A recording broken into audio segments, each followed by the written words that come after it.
মাত্র 6 মিনিটে চীন থেকে রাশিয়া, তাও কোনো নদীপথে নয়, কোনো ফ্লাইওভার বা বুলেট ট্রেনও নয়, সোজা শূন্যে ভেসে।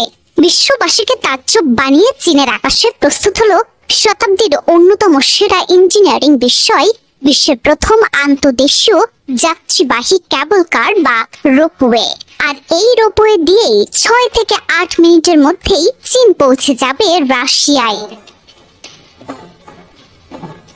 মাইনাস তাপমাত্রার বরফে ঢাকা চীনের সীমান্ত শহর হেইয়ে আর রাশিয়ার ব্লাগোভেশচেনস্ক, এই দুই শহরের মাঝে ধেয়ে চলেছে প্রমত্তা হেইলুয়েনচিয়াং নদী, যা রাশিয়ানদের কাছে পরিচিত আমুর রিভার নামে।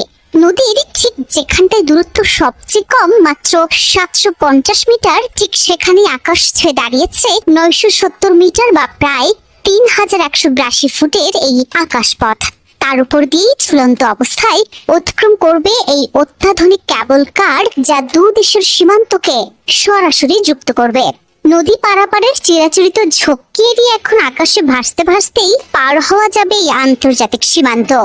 প্রকল্পটির চীনা অংশের ঠিকাদার হেইয়ে ভিত্তিক জিন লংগ্যাং কনস্ট্রাকশন অ্যান্ড ডেভেলপমেন্ট কোম্পানি লিমিটেডের চেয়ারম্যান কাও সিংহং এর মতে, শূন্যে ঝুলে থাকা এই ক্যাবল কারগুলো সাধারণ গতিতেই চলবে না। ঘন্টায় প্রায় 43.2 কিলোমিটার বেগে তীব্র বাতাসে ছুটে যাবে তারা। প্রতিটি বিশালাকার কেবিনে একসাথে চড়তে পারবেন 110 জন করে যাত্রী। যেখানে আগে ঘন্টার পর ঘন্টা পারাপারে কাটতো, সেখানে চীন থেকে রাশিয়া পৌঁছাতে সময় লাগবে মাত্র 6 থেকে 8 মিনিট। চীনা প্রজেক্ট কন্ট্রাক্টর জিন লংগ্যাং কনস্ট্রাকশনের দাবি, বছরে অন্তত 26 লাখ মানুষ উপভোগ করবেন এই রোমাঞ্চকর ভ্রমণ।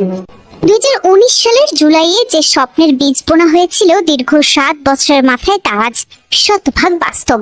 2026 আগস্টে শেষ হয়েছে মূল কাঠামোর 100% কাজ, আর পুরো প্রজেক্ট এখন 96% প্রস্তুত।